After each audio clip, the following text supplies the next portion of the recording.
ಇಂದು ಅಮ್ಮಾಸ್ ಕಿಚನ್ನ ವೀಕ್ಷಕರಿಗೆಲ್ಲ ನಮಸ್ಕಾರ. ಇವತ್ತು ನಾವು ನಿಮಗೆ ತೋರಿಸಿದ್ದೇವೆ ಪುನರ್ಪುಳಿ ಸಾರು ಮಾಡೋದು ಹೇಗೆ ಅಂತ. ಇದು ನಾಲಿಗೆಗೂ ರುಚಿಕರ, ದೇಹಕ್ಕೂ ಹಿತಕರ. ನೀವು ಕೂಡ ಒಮ್ಮೆ ಟ್ರೈ ಮಾಡಿ. ಅಮ್ಮ ಹಾಯ್. ಭಯಂಕರ ಶೆಕೆ ಅಮ್ಮ. ಹೌದು, ಅದಕ್ಕೆ ಈಗ ಒಂದು ಹೆಲ್ತಿ ಆಗಿರೋದೊಂದು ಸಾರು ಮಾಡ್ತೀನಿ. ಊಟ ಮಾಡೋಣ ಬಿಸಿಯಾಗಿ. ನನಗ್ ಗೊತ್ತಾಯ್ತು, ಪುನರ್ಪುಳಿ ನೋಡ್ತಿದ್ದಾಗೆ ಪುನರ್ಪುಳಿ ಸಾರ. ಹೌದು, ವಾವ್. ಅದಕ್ಕೆ ಬಡ್ಡು ಪುಳಿ ಅಂತಾರೆ, ಕೋಕಮ್ ಅಂತಾರೆ. ಕೋಕಮ್ ಸಾರ್, ಬಡ್ಡು ಪುಳಿ ಸಾರು, ಪುನರ್ಪುಳಿ ಸಾರ್, ಆದ್ರೆ ಏನಾದ್ರು ಊಟಕ್ ಮಾತ್ರ ಸೂಪರ್ ಆಗಿರುತ್ತೆ. ಬಿಸಿ ಅನ್ನಕ್ಕೆ ಪಿತ್ತ ಕೂಡ ಒಳ್ಳೇದಲ್ಲ, ಒಳ್ಳೇದು. ಈ ಬೇಸಿಗೆ ಕಾಲದಲ್ಲಿ ಪಿತ್ತ ಜಾಸ್ತಿ ಆಗಿತ್ತು ಅಂದ್ರೂ ಕೂಡ ಯಾವ್ದಕ್ಕಾದ್ರೂ ಸರಿ ಪುನರ್ಪುಳಿ ಸಾರ್ ಬಹಳ ಒಳ್ಳೇದು. ಬನ್ನಿ ಹೇಗ್ ಮಾಡೋದು ಅಂತ ಇಂದು ಅಮ್ಮ ತೋರ್ಸ್ಕೊಡ್ತಾರೆ. ಈಗ ಪಟಪಟ್ ಮಾಡುವ, ನೀವು ಸಹ ಮಾಡಿ ಟೇಸ್ಟ್ ಮಾಡಿ ಹೇಗಿದೆ ಅಂತ ಕಾಮೆಂಟ್ಸ್ ಅಲ್ಲಿ ತಿಳಿಸಿ. ಸಬ್ಸ್ಕ್ರೈಬ್ ಆಗಿಲ್ಲ ಅಂದ್ರೆ ಇನ್ನ ದಯವಿಟ್ಟು ಸಬ್ಸ್ಕ್ರೈಬ್ ಮಾಡಿ. ನಾವು ಅಪ್ಲೋಡ್ ಮಾಡೋ ಪ್ರತಿಯೊಂದು ವಿಡಿಯೋದು ನೋಟಿಫಿಕೇಶನ್ ಆಗ ನಿಮ್ಗೆ ಬರುತ್ತೆ. ನೀವು ಫಾಲೋ ಮಾಡ್ತಾ ಇರ್ಬೋದು. ನಮ್ಗೆ ಕೂಡ ಮಾಡ್ಲಿಕ್ಕೆ ಎಂಕರೇಜ್ಮೆಂಟ್ ಸಿಗುತ್ತೆ ಅಂತ ಹೇಳ್ತಾ, ಅಮ್ಮ ಏನೇನೆಲ್ಲ ತಗೊಂಡಿದ್ದೀರಾ? ಅದಕ್ಕೆ ಕೋಕಂಬನ ತೊಳೆದಿಟ್ಕೊಂಡಿದ್ದೀನಿ. ಉಪ್ಪು, ಒಗ್ಗರಣೆಗೆ ಸಾಸಿವೆ, ಜೀರಿಗೆ, ಹಸಿಮೆಣಸಿನ್ಕಾಯಿ, ಶುಂಠಿ, ಒಣಮೆಣಸಿನ್ಕಾಯಿ, ಬೆಲ್ಲ, ಇಂಗು ನೆನ್ಸಿಟ್ಕೊಂಡಿದ್ದೀನಿ. ಒಗ್ಗರಣೆ ಪುಡಿ ಹಿಂಗಿದ್ರೆ ಒಗ್ಗರಣೆ ಪುಡಿ ಹಿಂಗ್ ಹಾಕ್ಬೋದು, ಇಲ್ಲ ಅಂದ್ರೆ ಗಟ್ಟಿ ಹಿಂಗಿದ್ರೆ ಅದನ್ನ ಒಂಚೂರು ನೀರ್ ಹಾಕಿ ನೆನ್ಸಿಟ್ಕೊಳ್ಬೇಕು. ಕೊತ್ತಂಬರಿ ಸೊಪ್ಪು, ಮತ್ತೆ ಒಗ್ಗರಣೆ ಕರ್ಬೇವಿನ ಸೊಪ್ಪು ಪ್ಯೂರ್ ಸಿಕ್ಲಿಲ್ಲ ಅಂದಾಗ ನಾನೇನ್ ಮಾಡ್ತೀನಿ, ತುಂಬಾ ಸಿಕ್ಕದಾಗ ಬಿಸಿಲಲ್ಲಿ ನೆನ್ಸ್ಕೊಂಡ್ ಪುಡಿ ಮಾಡಿ ಇಟ್ಕೊಳ್ತೀನಿ. ಯಾಕಂದ್ರೆ ಇದನ್ನ ಯಾರು ಎತ್ತಿಡಕ್ ಆಗಲ್ಲ, ಹೊಟ್ಟೆಗೆ ಹೋಗುತ್ತೆ. ಹಾಗಾಗಿ ಈ ತರ ಪುಡಿ ಮಾಡಿ ಇಟ್ಕೊಳ್ತೀನಿ. ಸೊ ನೋಡಿ, ನಿಮ್ಗೆ ಕರಿಬೇವಿನ ಸೊಪ್ಪಿನ ಮರ ಮನೆ ಪಕ್ಕದಲ್ಲಿ ಇಲ್ಲ ಅಂದ್ರೆ ಮಾರ್ಕೆಟ್ಗೆ ಹೋಗೇ ತರ್ಬೇಕಂದ್ರೆ ಒಂದ್ಸತಿ ಯಾವಾಗ್ಲಾದ್ರೂ ಒಳ್ಳೆ ಫ್ರೆಶ್ ಆಗಿರೋ ಸಿಕ್ಕಿದಾಗ ಒಣಗಿಸಿ ಈ ತರ ಪುಡಿ ಮಾಡಿ ಇಟ್ಕೊಂಡ್ಬಿಟ್ಟು ಚೆನ್ನಾಗಿ ತೊಳೆದು ಈ ತರ ಸಾರ್ಗಳಿಗೆಲ್ಲ ಉಪಯೋಗಿಸ್ಕೊಳ್ಬಹುದು. ಯಾರು ಪಕ್ಕಕ್ಕೆ ಇಡಕ್ಕಾಗಲ್ಲ, ಹೊಟ್ಟೆಗೆ ಹೌದು. ಇಲ್ಲಾಂದ್ರೆ ಕರಿಬೇವಿನ ಸೊಪ್ಪು ಸಿಕ್ಕಿದ್ರೆ ನಾವು ಕೂಡ ಪಕ್ಕದಲ್ಲೇ ಇಡೋದು, ಮತ್ತೆ ಡಸ್ಟ್ಬಿನ್ ಗೆ ಹೋಗೋದು ಮ್ಯಾಕ್ಸಿಮಮ್. ಸೊ ಈ ತರ ಪುಡಿ ಮಾಡಿ ಹಾಕೋದ್ರಿಂದ ಎಲ್ಲರಿಗೂ ಹೊಟ್ಟೆಗೂ ಸಹ ಹೋಗುತ್ತೆ. ಕರಿಬೇವಿನ ಸೊಪ್ಪು ಮತ್ತೆ ಕಣ್ಣಿಗೆ ಕೂಡ ಬಹಳ ಒಳ್ಳೇದು. ಸೊ ಹೊಟ್ಟೆಗೆ ಹೋದ್ರೆ ತುಂಬಾ ಒಳ್ಳೇದೇ ಅಲ್ವಾ? ಸೊ ನೀವು ಕೂಡ ಇದನ್ನ ಟ್ರೈ ಮಾಡಿ. ಪುಡಿ ಮಾಡೋದು ಹೇಗೆ ಅಂತ ಹೇಳಿ ಯಾವಾಗ್ಲಾದ್ರೂ ಅಮ್ಮ ಮಾಡ್ಬೇಕಾದ್ರೆ ನಾನು ವಿಡಿಯೋ ಮಾಡಿ ಅಪ್ಲೋಡ್ ಮಾಡ್ತೇನೆ, ಅದನ್ನ ಕೂಡ. ಬನ್ನಿ ಅಮ್ಮ, ಈಗ ಏನ್ ಮಾಡುವ ಫಸ್ಟಿಗೆ? ಸ್ಟವ್ ಹಚ್ಕೊಂಡು, ನಾನು ಎಣ್ಣೆ ಹಾಕಲ್ಲ ಇದಕ್ಕೆ, ತುಪ್ಪ ಹಾಕ್ತೀನಿ. ಯಾಕಂದ್ರೆ ತುಂಬಾ ಚೆನ್ನಾಗಿ ಟೇಸ್ಟ್ ಬರುತ್ತೆ ಅಂತ ಹೇಳಿ. ಒಂದು ಪಾತ್ರೆ ಸ್ಟವ್ ಹಚ್ಚಿದ ಕೂಡಲೇ ತುಪ್ಪವನ್ನು ಹಾಕ್ತಿದ್ದಾರೆ. ಯಾಕೆಂದ್ರೆ ಅದು ಸಾರಿಗೆ ತುಪ್ಪ ಹಾಕಿ. ನೀವು ಎಷ್ಟು ಜನಕ್ಕೆ ಅಂತ ಮಾಡ್ತಿದ್ದೀರಿ ಸರ್? ನಾವಿದು ಒಂದ್ 3 ಜನಕ್ಕೆ. ಸೊ 3 ಜನಕ್ಕೆ ನೋಡಿ, ಇಷ್ಟು ಒಂದು ಸಣ್ಣ ಬೌಲ್ ಅಲ್ಲಿ ಒಂದಿಷ್ಟು ಬಡ್ಡು ಪುಳಿ. ಮತ್ತೆ ಇನ್ನೊಂದೇನಂದ್ರೆ ಈ ಕೊಕ್ಕಂ ಬಡ್ಡು ಪುಳಿ, ಈ ಪುನರ್ಪುಳಿ ಏನ್ ಹೇಳ್ತೀವೋ ಇದು ವರ್ಷಾನ್ಗಟ್ಲೆ ಬರುತ್ತೆ ನಿಮ್ಗೆ. ವರ್ಷಾನ್ಗಟ್ಲೆ ಏನು ಆಗೋದಿಲ್ಲ ತಂದಿಟ್ಕೊಂಡ್ರೆ. ಹಳೇದಾದಷ್ಟು ರುಚಿ ಜಾಸ್ತಿ ಇದು. ಈಗ ತುಪ್ಪ ಕಾಯಕ್ಕೆ ಇಟ್ಟಿದ್ದೀನಿ. ಒಗ್ಗರಣೆ ಫಸ್ಟಿಗೆ ಒಗ್ಗರಣೆ. ಓಕೆ, ಇಲ್ಲಿ ನೋಡಿ ಒಗ್ಗರಣೆ ಮಾಡ್ಕೊಳ್ತಿದ್ದಾರೆ. ತುಪ್ಪಕ್ಕೆ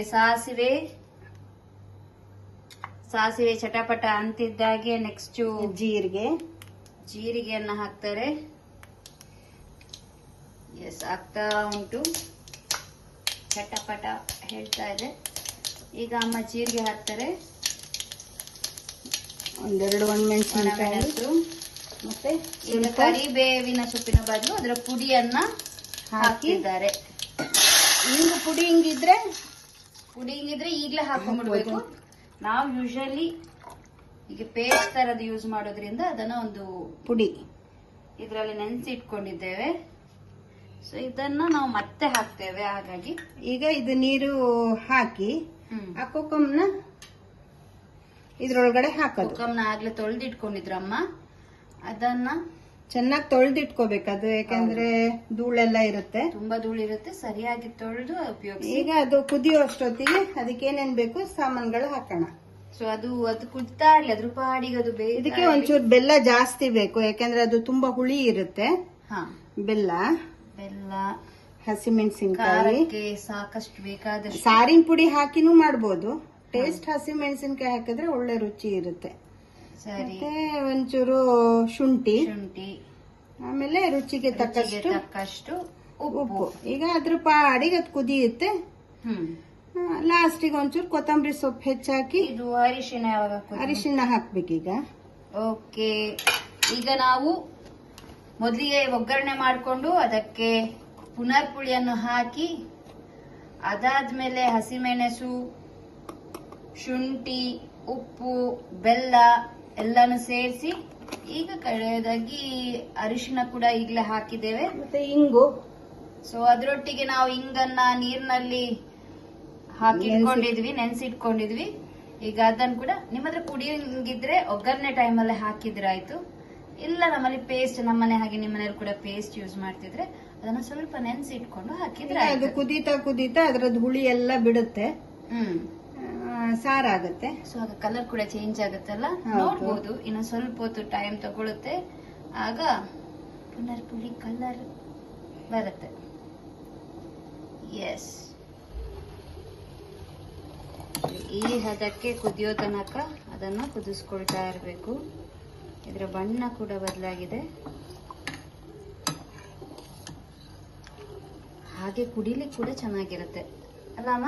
ಹೌದು, ಕುಡಿಯೋಕ್ಕೂ ತುಂಬಾ ರುಚಿ ಇರುತ್ತೆ. ಸೊ ಅದು ಕುದಿಯುವಾಗ ಲಾಸ್ಟಿಗೆ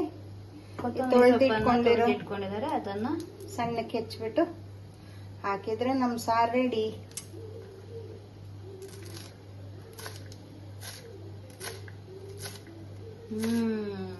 ಪರಿಮಳ ಹೇಗ್ ಬರ್ತಾ ಇದೆ?